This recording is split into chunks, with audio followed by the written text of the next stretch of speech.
ये आधुनिक शब्दावली आजकल प्रचलित है। द अपसर्ग ऑफ कॉन्शियसनेस इज भैरव। हमारे यहां इसको कहा गया उद्यम भैरव। उद्यम का अर्थ क्या है? आजकल इसको विशेषतः उद्यम करने को कहते, कुछ उद्यम करो। यहां उद्यम का अर्थ है उठ जाना। क्या उठ जाएगा? आपकी शरीर तो उठ नहीं जाएगी, आप आसमान में तो चले नहीं जाएंगे, आपकी चेतना उठ जाती है। अच्छा, आजकल एक कुछ लोग हैं, मैं नाम नहीं लेना चाहूंगा, वो अपने प्रवचन में कहते हैं, आपको सुनाई पड़ जाएंगे कि मेडिटेशन वाले लोग मूर्ख बन रहे हैं गुरुओं के माध्यम से। वो कहते हैं अपनी आंखें बंद करो, कोई तुम्हें प्रकाश दिखा, तो हंसते हुए कहते हैं कि अरे भैया, प्रकाश ही देखना है तो आंखें खोल लो।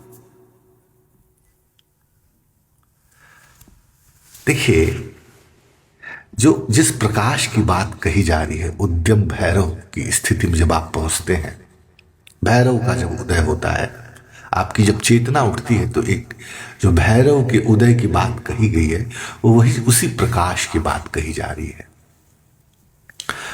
वो परमहंस भगवान स्वामी विवेकानंद जी के गुरु जी के पास कोई योगी आए और उन्होंने कहा कि तुम अगर योगी हो तो मैं इस नदी में चल के तुमको दिखाता हूं बिना किसी आधार के, और मैं पार कर जाऊंगा, तुम भी चल के दिखाओ। तो परमहंस जी साधु आदमी, उन्होंने कहा कि भैया ये बताओ कि कितना समय किया लगाया आपने इस साधना को पाने के लिए? तो उन्होंने कहा पूरी जिंदगी लगा दी। बड़े ही से उन्होंने कहा कि भैया 2 आना दे देते, नाव पर बैठ के निकल जाते, और जो समय तुम्हारा बचता उसको साधना में लगाते, कुछ अनुभव की चीज पाते, कुछ उद्यम भैरव की स्थिति पैदा करते। तो यह जो लोग हैं वो इस आधार को एक नए वितर्क के रूप में प्रस्तुत कर रहे हैं कि आंखें बंद कर लेंगे तो चिंगारी दिखेगी, प्रकाश दिखेगा, इससे बेहतर है कि प्रकाश ही प्रकाश है, सूर्य का उजाला है। नहीं नहीं नहीं, हमारे यहां उद्यम भैरव की स्थिति यह नहीं कही गई है।